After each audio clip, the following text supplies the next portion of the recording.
Hello friends, स्वागत है आपका हमारे यूट्यूब चैनल द क्रिएटर्स पे। और आज हम लोग बिहार बोर्ड के विद्यार्थियों के लिए जो टॉपिक शुरू किए हैं लोग भूगोल का, उसमें एक का घ अर्थात हम लोग को इस चैप्टर में खनिज संसाधन के बारे में पढ़ना है। इससे पहले अगर आपने हमारे इससे पहले वाले वीडियो को नहीं देखा हो तो डिस्क्रिप्शन बॉक्स में उसकी लिंक दी गई है, आप उस लिंक से जाकर उस वीडियो को देख सकते हैं, कभी भी समझ सकते हैं लोग।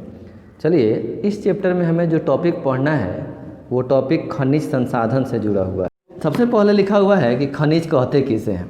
देखिए, भूपर्पटी में या जमीन के नीचे प्राकृतिक रूप से पाए जाने वाले सभी तत्व या यौगिक खनिज कहलाते हैं। कहने का मतलब यह है कि भूपर्पटी और प्राकृतिक रूप अर्थात जमीन के नीचे स्वतः तैयार हुए तत्व या यौगिक खनिज कहलाते हैं। अर्थात जमीन के नीचे खुदाई करने से हमें जिस तत्व या यौगिक की प्राप्ति होती है वे सभी तत्व या यौगिक खनिज कहलाते हैं। आपको बस इतना ही याद करना है कि भूपर्पटी में प्राकृतिक रूप से पाए जाने वाले सभी तत्व या यौगिक खनिज कहलाते हैं। अब है, आपको दो बातें हमेशा कंफ्यूज कर रही होंगी, तत्व किसे कहते हैं और यौगिक किसे कहते हैं। देखिए, जो एकल परमाणु से मिलकर बना हो वो तत्व कहलाता है। जो दो या दो से अधिक तत्वों से मिलकर बना हो उसे यौगिक कहते हैं। कहने का मतलब यह है, जैसे कि hydrogen, nitrogen, carbon, sulphur, oxygen, ये सारे तत्व हैं। यानी कि जो केवल सिंगल परमाणु एकल परमाणु से मिलकर बना हो वो तत्व कहलाता है। जो दो या दो से अधिक तत्वों से मिलकर बना हो, जैसे H2O हाइड्रोजन ऑक्साइड जल, CO2 carbon dioxide, CH4 methane, ये सब यौगिक है। तो खनिज किसे कहते हैं? तो भूपर्पटी में पाए जाने वाले सभी तत्व यौगिक खनिज कहलाते हैं। तत्व किसे कहते हैं? तो जो एकल परमाणु से मिलकर बना हो वो तत्व कहलाता है। जो दो या दो से अधिक तत्वों से मिलकर बना हो उसे अयौगिक कहते हैं। कार्बन, नाइट्रोजन, ऑक्सीजन तत्व है, और कार्बन, ऑक्सीजन ये सब दो या तीन तत्व आपस में मिल जाए तब जिस पदार्थ को निर्माण करेंगे वो यौगिक कहलाएगा। अब देखिए, यह दीर्घ उत्तरीय का क्वेश्चन भी है और सबसे इम्पोर्टेंट टॉपिक भी है। इस चैप्टर में लिखा हुआ है खनिज के कितने प्रकार होते हैं, ऐसे ही क्वेश्चन आता है। सबसे पहले कहेंगे कि भूपर्पटी में पाए जाने वाले सभी तत्व या यौगिक खनिज कहलाते हैं।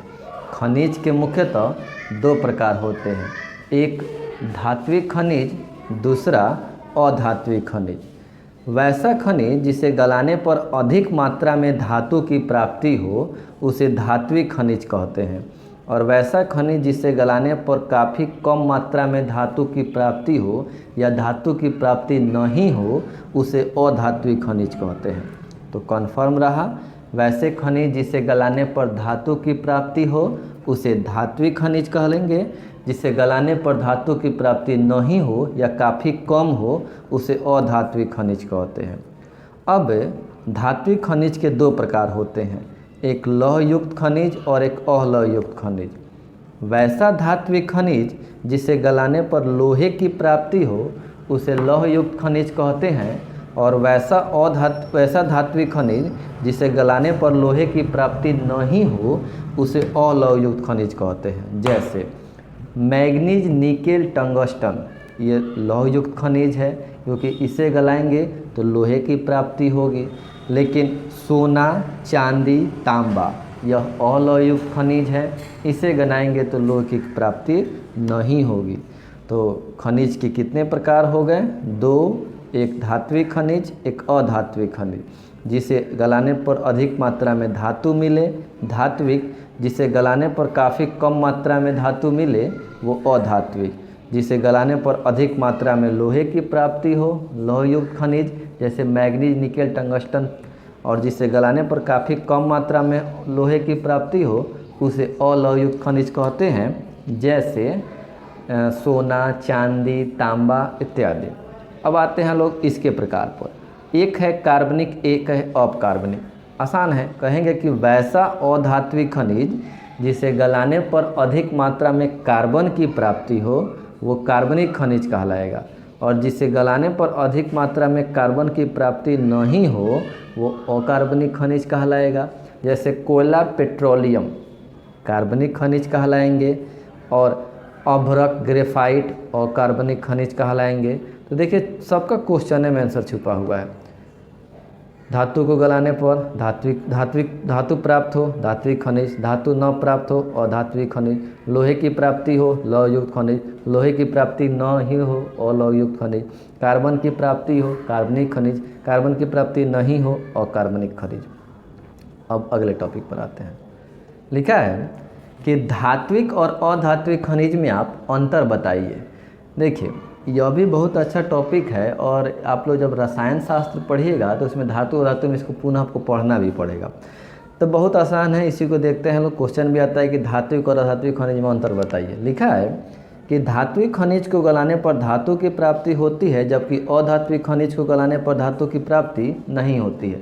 तो यदि आपसे पूछा जाए कि धात्विक खनिज और अधात्विक खनिज में अंतर क्या है, तो सीधे कहेंगे कि पहला तो अंतर एकदम आसान है कि धात्विक खनिज को गलाने पर धातु की प्राप्ति होगी और अधात्विक खनिज को गलाने पर धातु की प्राप्ति नहीं होगी। एक अंतर हमको मिल गया। 2 नंबर, धात्विक खनिज प्रायः कठोर और चमकीले होते हैं। देखिए जो भी धात्विक खनिज होते हैं वो बहुत कठोर होते हैं, काफ़ी हार्ड होते हैं और चमकीले भी होते हैं, जबकि अधात्विक खनिजों की अपनी अलग चमक होती है। वो कुछ विशेष टाइप से होंगे जिन पर कोई कलर होगा या फिर बहुत कम होगा या बहुत कम चमक होगी, वो जो होगा वो उनकी स्वतः खुद की चमक होगी। तो धात्विक खनिज प्रायः कठोर और चमकीले होते हैं, अधात्विक खनिज की अपनी अलग चमक होती है। तीसरा, धात्विक खनिज प्रायः आग्नेय चट्टान में पाए जाते हैं, जबकि अधात्विक खनिज प्रायः परतदार चट्टान में पाए जाते हैं। आग्नेय चट्टान का मतलब जो एकदम कठोर होता है उसे आग्नेय चट्टान कहा जाता है। उन्हीं कठोर परतों के, उन्हीं कठोर चट्टानों के बीचों बीच पाया जाता है कई प्रकार के धात्विक खनिज, जबकि अधात्विक खनिज जो मिलते हैं वो परतदार, यानी 1 परत 2 परत 3 परत ऐसे परत पर परत जो चट्टान बिछी रहती है उस परत के बीच में पाए जाते हैं अधात्विक खनिज।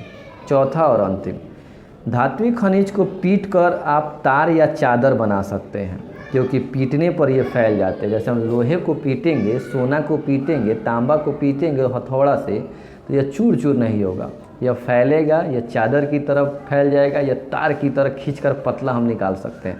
लेकिन अधात्विक खनिज को पीटने पर चादर नहीं बना सकते हैं, क्योंकि यह पीटने पर चूर चूर हो जाएगा, यानी कि यह पूरा टूट जाएगा, बिखर जाएगा। तो धात्विक और अधात्विक खनिज के यही 4 अंतर हैं। धात्विक खनिज को गलाने पर धातु की प्राप्ति होगी, अधात्विक खनिज को गलाने पर धातु की प्राप्ति नहीं होगी। धात्विक खनिज प्रायः कठोर और चमकीले होते हैं, अधात्विक खनिज की अपनी अलग चमक होती है। धात्विक खनिज प्रायः आग्नेय चट्टान में पाए जाते हैं, अधात्विक खनिज परतदार चट्टान में पाए जाते हैं। धात्विक खनिज को पीट कर तार या चादर बना सकते हैं, जबकि अधात्विक खनिज को पीट कर तार या चादर नहीं बना सकते हैं, क्योंकि यह पीटने पर चूर चूर हो जाए, क्योंकि कोयला को अगर आप पीटिएगा तो बिखर जाएगा। अगला टॉपिक है खनिज की विशेषता क्या है। देखिए विशेषता को हमने आपको पहले ही बताया था कि यदि किसी की अच्छाई है तो भी उसकी विशेषता ही वही है, और उसमें बुराई है तो भी वही उसकी विशेषता है। तो खनिज की विशेषता क्या है, तो सबसे पहले कहेंगे कि खनिज की सबसे बड़ी विशेषता यह है कि खनिज अक्षयशील पदार्थ है। अक्षयशील मतलब समाप्त होने वाले पदार्थ हैं। खनिज अनवीकरणीय है, अर्थात इनका प्रयोग हम ज़्यादा से ज़्यादा कितनी बार कर सकते हैं, तो 1 बार कर सकते हैं। खनिज समाप्य हैं, यानी कभी न कभी ये समाप्त हो जाएंगे। यही खनिज की सबसे बड़ी विशेषता है। तो खनिज की विशेषता क्या है, तो खनिज की सबसे बड़ी विशेषता यह है कि अधिकतर खनिज अक्षयशील है, अनवीकरणीय है, समाप्य हैं, अर्थात कभी न कभी ये समाप्त हो सकते हैं। यही इसकी सबसे बड़ी विशेषता है। खनिजों का संरक्षण क्या है, तो ये क्वेश्चन इसी से जुड़ा हुआ है। कहेंगे कि अधिकतर खनिज अनवीकरणीय संसाधन के रूप में मौजूद हैं अथवा अक्षयशील है अथवा क्षयशील है, या फिर यह कहेंगे कि वो समाप्य संसाधन है, यानी कभी न कभी समाप्त होने वाले हैं। तो हमें खनिजों का विवेकपूर्ण तरीके से प्रयोग करना चाहिए, और खनिजों का विवेकपूर्ण तरीके से प्रयोग करना क्या कहलाएगा, खनिजों का संरक्षण कहलाएगा। तो खनिज संरक्षण क्या है, तो खनिजों का विवेकपूर्ण तरीके से प्रयोग करना खनिज संरक्षण कहलाता है। चूँकि अधिकतर खनिज क्षयशील है, अनवीकरणीय हैं और समाप्य हैं, अर्थात कभी न कभी वो धीरे से समाप्त हो जाएंगे और दोबारा बनने में काफ़ी साल लग जाते हैं। जैसे अगर कोयला को आप बनाने चलेंगे तो लगभग कोयला को बनने में, बढ़िया कोयला को बनने में 20 करोड़ वर्ष और नॉर्मल कोयला को बनने में 5.5 करोड़ साल लग जाते हैं। तो यह रही खनिज की विशेषता, जो कि अनवीकरणीय, क्षयशील और समाप्य है और संरक्षण। नेक्स्ट टॉपिक पर आते हैं। अयस्क किसे कहते हैं? देखिए, वैसा खनिज जिसे गलाने पर आसानी से धातु की प्राप्ति हो वो अयस्क कहलाता है। जैसे यदि हम लौह अयस्क को गलाएंगे तो हमें क्या प्राप्त होगा? तो लोहा। तो लौह अयस्क क्या है? तो यह एक खनिज है और इसे गलाने पर हमें आसानी से किस धातु की प्राप्ति हो रही है? तो लोहा की। तो यह एक अयस्क है। मैग्नीज, यदि हम मैग्नीज को गलाएंगे तो हमें आसानी से इस्पात की प्राप्ति होगी। यदि हम बॉक्साइट को गलाएंगे तो हमें एल्युमिनियम की प्राप्ति होगी। तो वैसा खनिज जिसे गलाने पर आसानी से धातु की प्राप्ति हो वो अयस्क कहलाते हैं। और सबसे पहले हमें जिस अयस्क के बारे में इस चैप्टर में पढ़ना है वो है लौह अयस्क। तो लौह अयस्क से सबसे पहले क्या जानना है? लौह अयस्क क्या है? तो लौह अयस्क वैसे अयस्क होते हैं। देखिए, लौह अयस्क क्या है? तो लौह अयस्क वह अयस्क है जिसे आसानी से गलाने पर किस धातु की प्राप्ति होगी? तो लोहे की प्राप्ति होगी। अब लोहे से आपको पता है कि लोहे को अंग्रेजी में फेरस कहा जाता है और इसका परमाणु संकेत Fe होता है। इसका परमाणु क्रमांक 26 यानी 26 होता है। और चूंकि आप केमिस्ट्री पढ़ेंगे तो आपको 1 से लेकर 30 तक परमाणु क्रमांक और उसका संकेत याद होना चाहिए। तो फेरस का तो हम यहीं पे याद करा दे रहे हैं कि लौह अयस्क जिसे गलाने पर लोहे की प्राप्ति होगी, इसे अंग्रेजी में फेरस कहा जाता है। लोहे का परमाणु संकेत Fe होता है और परमाणु क्रमांक 26 होता है। यहाँ तक ठीक है। नेक्स्ट आते हैं। नेक्स्ट यह है कि लौह अयस्क में से सबसे पहले जुड़ा क्या है? तो देखिए, लोहे को या लौह अयस्क को आधुनिक सभ्यता की रीढ़ कहा जाता है या फिर इसे उद्योगों की जननी भी कहा जाता है। इसे आधुनिक सभ्यता की रीढ़ या उद्योगों की जननी कहते हैं। कहने का मतलब यह है कि वर्तमान समय में जो हमारी सभ्यता, जो हमारी संस्कृति है, जो हमारे समाज इतना तेज़ी से तरक्की किया, उसमें लोहे का काफ़ी विशेष योगदान रहा।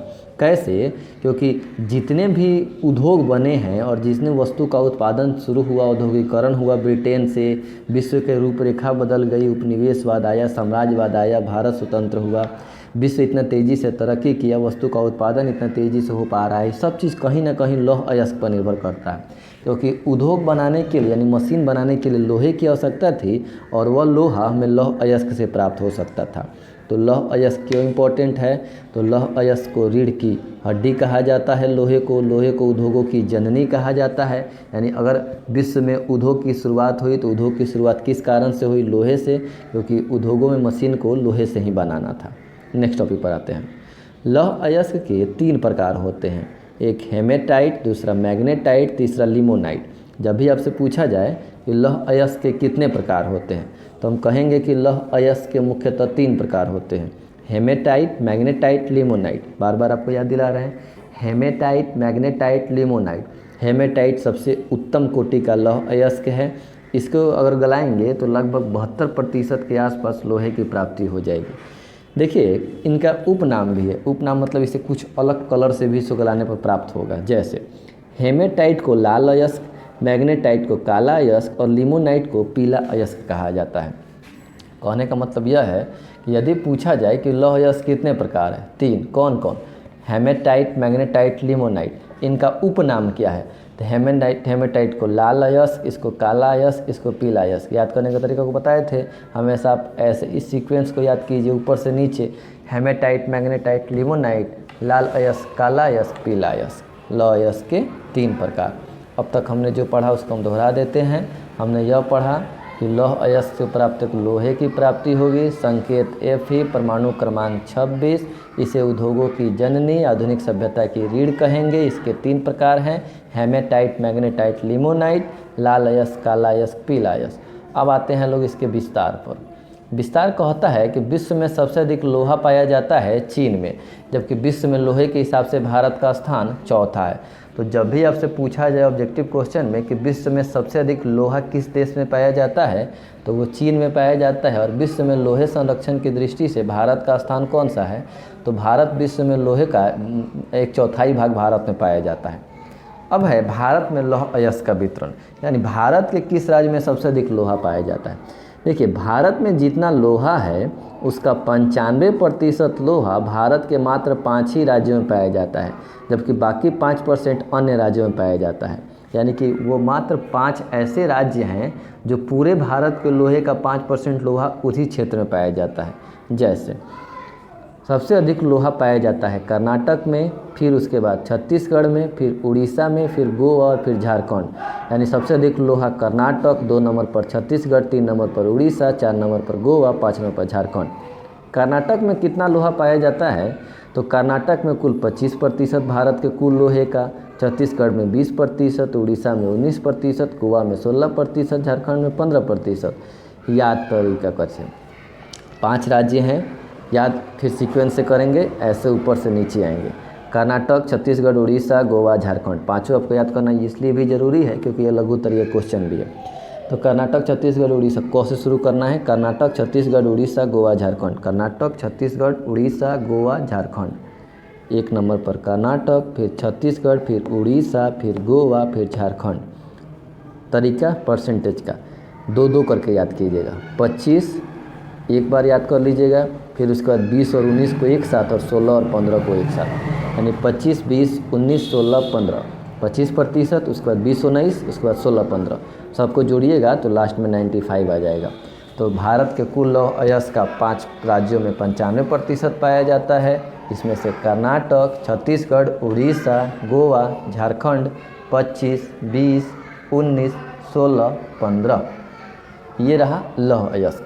लौह अयस्क से किस चीज़ की प्राप्ति होती है या फिर इसका उपयोग क्या किया जाता है, तो सबसे बड़ा इसका उपयोग मशीन बनाने में, किसी भी धातु को बनाने में, किसी भी मशीनरी इलेक्ट्रॉनिक सामान बनाने में, यानी लोहे का प्रयोग हर जगह किया जाता है। इसको बताने की आवश्यकता नहीं है। अब आते हैं लोग नेक्स्ट टॉपिक पर, मैग्नीज पढ़ना है हम लोग को। देखिए, मैग्नीज भी एक अयस्क है और इसे गलाने पर हमें इस्पात की प्राप्ति होगी। मैग्नीज का परमाणु क्रमांक Mn होता है। याद रखेंगे कि मैग्नीज को Mn से सूचित किया जाता है और इसका परमाणु क्रमांक 25 होता है। लोहे का हमने 26 पढ़ा था। अगर आप परमाणु संकेत आपको याद होगा तो आपने पढ़ा होगा कि 21 scandium, 22 titanium, 23 vanadium, 24 chromium, 25 manganese और 26 फेरस। तो मैग्नीज कितने नंबर पर है, तो 25 नंबर पर है। तो मैग्नीज का संकेत Mn, मैग्नीज का परमाणु क्रमांक 25। आते हैं लोग अगले टॉपिक पर। विश्व में सबसे अधिक मैग्नीज में भारत का स्थान रूस और दक्षिण अफ्रीका के बाद तीसरा है। इस वाक्य को आपको इसी तरह याद भी कर लेना है कि भारत का स्थान विश्व में मैग्नीज में कितने नंबर पर है, तो भारत का स्थान तीसरे नंबर पर है। 1 नंबर पर रूस, उसके बाद दक्षिण अफ्रीका, फिर भारत। यानी कि मैग्नीज सबसे अधिक पाया जाता है रूस में, रूस के बाद दक्षिण अफ्रीका में, दक्षिण अफ्रीका के बाद भारत में। और अगर पूछा जाए कि भारत में सबसे अधिक मैग्नीज किस राज्य में पाया जाता है, तो भारत में सबसे अधिक मैग्नीज उड़ीसा में पाया जाता है। इससे पहले हमने पढ़ा था कि सबसे अधिक लोहा चीन में, सबसे अधिक मैग्नीज रूस में, सबसे अधिक लोहा कर्नाटक में, सबसे अधिक मैग्नीज उड़ीसा में। तो विश्व में सबसे अधिक मैग्नीज में भारत का स्थान रूस और दक्षिण अफ्रीका के बाद तीसरा है और भारत में सबसे अधिक मैग्नीज उड़ीसा राज्य में पाया जाता है। अब है कि मैग्नीज के उपयोग क्या क्या है, आखिर मैग्नीज का प्रयोग किस चीज़ में किया जाता है। देखिए, मैग्नीज का उपयोग मुख्य रूप से जंगरोधी इस्पात बनाने में, जंगरोधी इस्पात का मतलब कि वैसा स्टील बनाने में मैग्नीज का प्रयोग किया जाता है जिसमें जंग ना लगे, मिश्र धातु बनाने में, फोटोग्राफी में, फोटो वो जो रील वाला फ़ोटो होता है उस पर बुरादा इसका पाउडर चिपका रहता है, चमड़ा उद्योग में, माचिस उद्योग में, शुष्क बैटरी, सूखा सेल वाला बैटरी जो आजकल वो टीवी आप मोटरसाइकिल में देखते होंगे जिसमें तेजाब वेजाब नहीं रहता है, शुष्क बैटरी बनाने में, इन सभी जगहों पर मैग्नीज का उपयोग किया जाता है। यह क्यों पढ़ रहे हैं, क्योंकि यह हमारे एग्जाम का क्वेश्चन भी है कि मैग्नीज का उपयोग कहाँ किया जाता है। तो मैग्नीज का उपयोग जंगरोधी इस्पात बनाने में, मिश्र धातु बनाने में, फोटोग्राफी में, चमड़ा उद्योग में, माचिस उद्योग में और शुष्क बैटरी बनाने में, इन सभी जगहों पर मैग्नीज का उपयोग किया जाता है। यदि आपसे जब भी पूछा जाए कि मैग्नीज का संकेत क्या है तो Mn, क्रमांक क्या है तो 24, सबसे अधिक रूस, भारत का स्थान तीसरा, भारत में सबसे अधिक उड़ीसा, प्रयोग जंगरोधी इस्पात, मिश्र धातु, फोटोग्राफी, चमड़ा उद्योग, माचिस, शुष्क बैटरी, इन सभी जगहों पर। यह जो आपके सामने अब अगला ऑब्जेक्टिव दिख रहा है और अगला टॉपिक ये बहुत इंपॉर्टेंट है। बार बार बिहार बोर्ड में ऑब्जेक्टिव में तो पूछा ही जाता है कि 1 टन इस्पात बनाने के लिए कितने किलोग्राम मैग्नीज की आवश्यकता होती है। तो लगभग 1 टन हमको इस्पात बनाना है तो हमें 10 किलोग्राम मैग्नीज की आवश्यकता होती है। तो जब भी आपसे पूछा जाए कि मैग्नीज से किस चीज़ की प्राप्ति होती है तो इस्पात की, क्योंकि स्टील बना रहे हैं। तो 1 टन यदि हमको इस्पात बनाना है तो उससे कितने किलोग्राम मैग्नीज की आवश्यकता है तो 10 किलोग्राम। एकदम कंठस्थ आप इसको याद रखिएगा। मैग्नीज के बाद अब हम लोग बॉक्साइट पर आते हैं। हम लोग देखिए बॉक्साइट क्या है तो यह एक अयस्क है। क्यों? क्योंकि इसे गलाने पर एल्युमिनियम की प्राप्ति होती है। अब आपको एल्युमिनियम याद आ रहा होगा कि एल्युमिनियम का संकेत Al होता है और इसका परमाणु क्रमांक 13 होता है। तो अब तक हमने लोहे का पढ़ा Fe26, मैग्नीज का पढ़ा Mn25, बॉक्साइट का पढ़ा, इसे एल्युमिनियम की प्राप्ति होगी। बार बार पूछा जाता है क्वेश्चन कि बॉक्साइट से किस चीज़ की प्राप्ति होती है या फिर एल्युमिनियम का अयस्क कौन सा है, तो एल्युमिनियम किसका अयस्क है। तो एल्युमिनियम बॉक्साइट एकदम कंठस्थ दिमाग में याद रखिएगा। एल्युमिनियम बॉक्साइट का अयस्क है या फिर बॉक्साइट को गलाने पर एल्युमिनियम की प्राप्ति होती है। इसका परमाणु संकेत Al और परमाणु क्रमांक 13 होता है। एल्युमिनियम से देखिए क्या क्या पढ़ना है। बॉक्साइट के उपयोग क्या है या एल्युमिनियम का उपयोग क्या है। तो बॉक्साइट अर्थात एल्युमिनियम का उपयोग मुख्य रूप से वायुयान की बॉडी निर्माण में, एरोप्लेन जो होता है अब उसको मजबूती देना है तो लोहे का एरोप्लेन बनाएंगे तो भारी हो जाएगा, बहुत भारी हो जाएगा। इसीलिए मजबूती भी हो और हल्का भी हो, इसलिए एल्युमिनियम का प्रयोग किया जाता है। इसके अतिरिक्त विद्युत उपकरण आप देखते होंगे हमारे यहाँ जो वायरिंग होती है, जो वाइट कलर का वाइट कलर का जो तार दिखता हो वो एल्युमिनियम है। आप रोड पर जो तार देखते हैं जो पुल पर लगा रहता है वो एल्युमिनियम है। घर पे कहीं वायरिंग हो रही है या फिर कोई वस्तु खरीद कर लाए हैं लोग, उसमें जो तार लगा रहता है वो एल्युमिनियम होता है। इसके अतिरिक्त एल्युमिनियम के बर्तन होते हैं, बर्तन बनाने में, सफ़ेद सीमेंट बनाने में एल्युमिनियम का प्रयोग किया जाता है। तो बॉक्साइट का उपयोग बताइए। तो बॉक्साइट अर्थात एल्युमिनियम का उपयोग मुख्य रूप से वायुयान की बॉडी बनाने में, विद्युत उपकरण बनाने में, घरेलू सामग्री बनाने में, बर्तन बनाने में, सफ़ेद सीमेंट बनाने में, इन सभी जगहों पर एल्युमिनियम अर्थात बॉक्साइट का उपयोग किया जाता है। आसानी से आप याद कर लेंगे। पहले हवा में एल्युमिनियम की बॉडी बनाने में, घर को सजाने वाले सामान बनाने में, विद्युत उपकरण बनाने में, बर्तन बनाने में, और एल्युमिनियम चूँकि सफ़ेद होता है तो सफ़ेद सीमेंट बनाने में।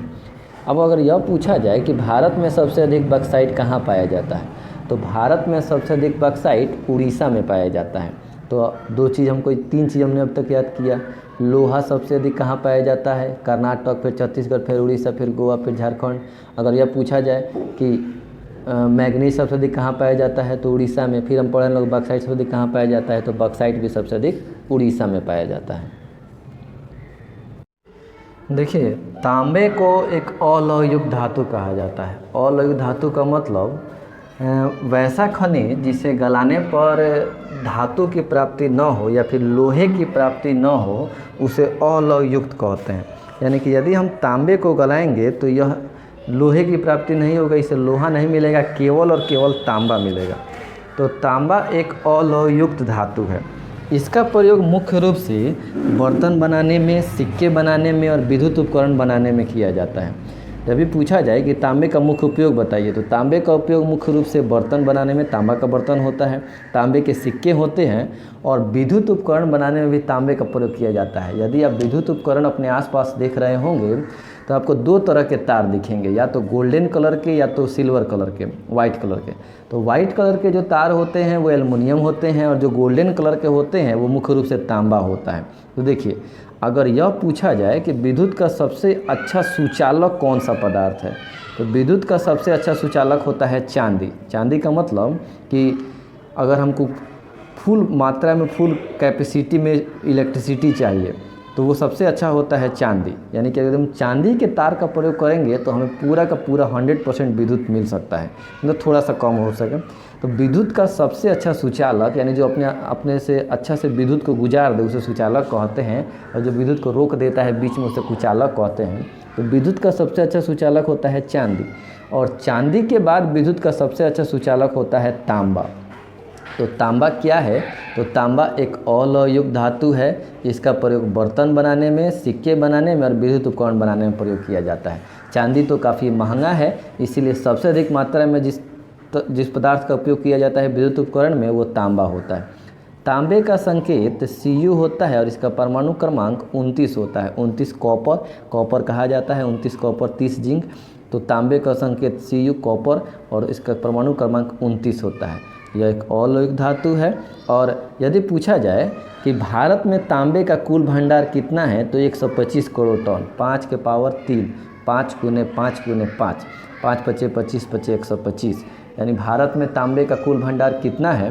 तो भारत में तांबे का कुल भंडार 125 करोड़ टन है। यहाँ कौन हो गया है? 125 करोड़ टन है, याद रखेंगे।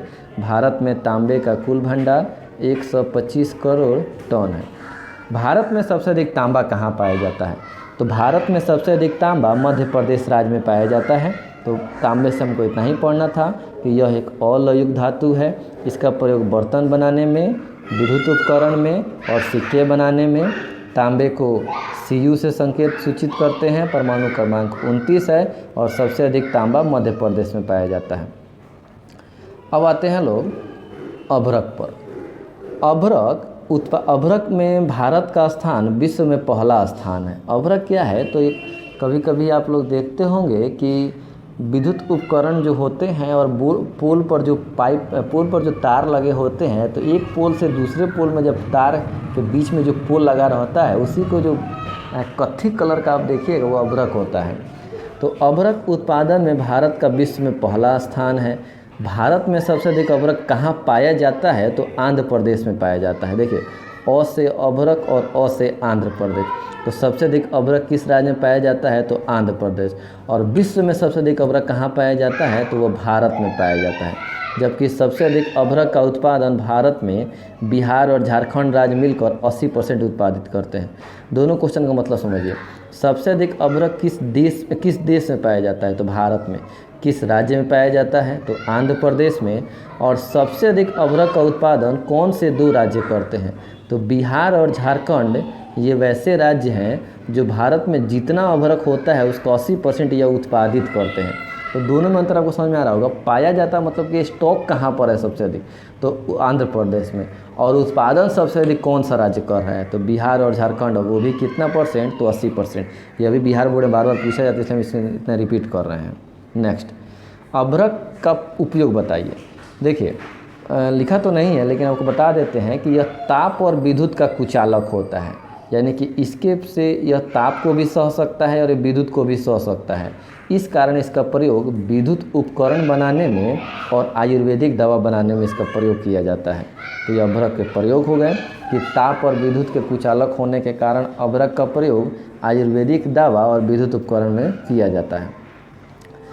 अंतिम हमारा जो टॉपिक है, इसमें जो खनिज में पढ़ना है वो हमें चूना पत्थर के बारे में पढ़ना है। देखिए, चूना पत्थर से सीमेंट जिसका अयस्क है वो है चूना पत्थर। चूना पत्थर का उपयोग मुख्य रूप से सीमेंट बनाने में किया जाता है। जैसे हमने पढ़ा था कि एल्युमिनियम किसका अयस्क है? तो बॉक्साइट का। तो चूना पत्थर से किस चीज़ की प्राप्ति होती है? तो सीमेंट बनाने में इसका प्रयोग किया जाता है। क्योंकि भारत के 76% चूना पत्थर का उपयोग मुख्य रूप से सीमेंट बनाने में किया जाता है। इसके अतिरिक्त लोहा, इस्पात, रसायन उद्योग का, कागज़ उद्योग में उर्वरक बनाने में भी चूना पत्थर का प्रयोग करते हैं। तो चूना पत्थर का उपयोग मुख्य रूप से कहाँ किया जाता है? तो चूना पत्थर का उपयोग मुख्य रूप से सीमेंट बनाने में, क्योंकि भारत के 76% चूना पत्थर का उपयोग सीमेंट बनाने में। इसके अतिरिक्त लौह इस्पात में, रसायन उद्योग में, कागज़ उद्योग में, उर्वरक में इसके बारीक का प्रयोग किया जाता है।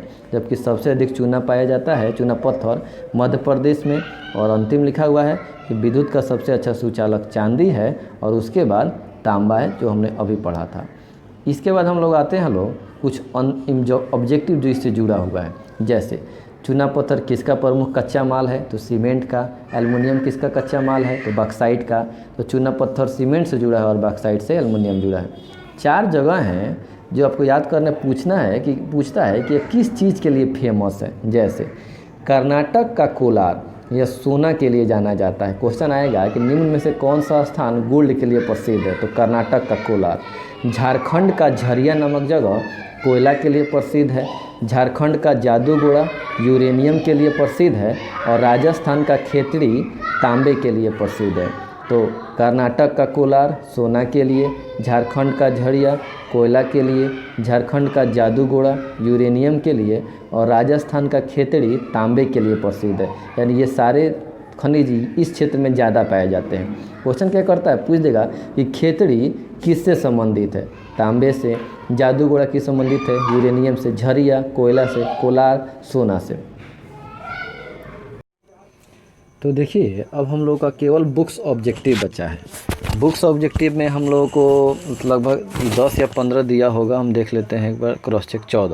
14 बुक्स ऑब्जेक्टिव है। इन्हीं बुक्स ऑब्जेक्टिव को आपको याद करना है। ये वह बुक्स ऑब्जेक्टिव है जो इससे पहले हम लोग जो चैप्टर पढ़े हैं, टॉपिक पढ़े हैं, उससे जुड़ा हुआ। जैसे सबसे पहले लिखा हुआ है कि भारत में लगभग कितने प्रकार के खनिज पाए जाते हैं? तो भारत में लगभग 100 प्रकार के खनिज पाए जाते हैं। देखिए संपूर्ण विश्व में 2000 प्रकार के खनिज पाए जाते हैं, जबकि भारत में 100 प्रकार के खनिज पाए जाते हैं और उसमें से 30 ऐसे खनिज हैं जिन्हें महत्वपूर्ण की श्रेणी में रखा जाता है। खनिज हमने पढ़ लिया कि भूप्रपटी में पाए जाने वाले सभी तत्व यौगिक खनिज कहलाते हैं। पूरे विश्व में कितने प्रकार के खनिज है? तो 2000। भारत में कितने हैं? तो 100 प्रकार के। और इम्पोर्टेंट खनिज कितने होते हैं? तो इन सब में से मात्र 30 ऐसे खनिज है जिसे इम्पोर्टेंट खनिज की श्रेणी में रखा गया है। दूसरे ऑब्जेक्टिव पर आते हैं हम लोग। मैग्नीज कैसा खनिज है? तो मैग्नीज एक लौह युक्त खनिज है। लौह युक्त मतलब मैग्नीज को गलाने पर हमें लोहे की प्राप्ति होगी, क्योंकि मैग्नीज से अधिकतर मात्रा में इस्पात भी बनाया जाता है। अभ्रक क्या है? तो अभ्रक एक अधात्विक खनिज है। क्वेश्चन वैसे भी रहेगा निम्न में से कौन एक अधात्विक खनिज है? तो अभ्रक एक अधात्विक खनिज है। इसे गलाने पर धातु की प्राप्ति नहीं होगी। अब आता है कि किस खनिज को उद्योगों की जननी कहा जाता है? तो लोहा को उद्योग की जननी कहा जाता है। फिर क्वेश्चन है 5 नंबर कि क्वेश्चन उसमें बुक में लिखा होगा कि निम्न में से कौन लौह अयस्क का एक प्रकार है? तो हमने पढ़ा था कि लौह अयस्क के 3 प्रकार होते हैं, हेमेटाइट, मैग्नेटाइट, लिमोनाइट। तो हेमेटाइट लौह अयस्क का एक प्रकार है। भारत का सबसे बड़ा लौह उत्पादक राज्य कौन सा है? तो हमने पढ़ा था कि भारत में सबसे अधिक लोहा कर्नाटक, फिर छत्तीसगढ़, फिर उड़ीसा, फिर गोवा, फिर झारखंड। 25%, 20, 19, 16, 15 ऐसे करके हमने याद किया था। तो छत्तीसगढ़ भारत के कितना % लोहा का उत्पादन करता है? तो कर्नाटक के बाद आता है छत्तीसगढ़, 25 के बाद 20, यानी 20% लोहा का उत्पादन छत्तीसगढ़ में होता है। मैग्नीज उत्पादन में भारत का विश्व में कौन सा स्थान है? देखिए हमने पढ़ा था अभी थोड़ी देर पहले कि मैग्नीज उत्पादन में भारत का स्थान विश्व में रूस और दक्षिण अफ्रीका के बाद तीसरा है।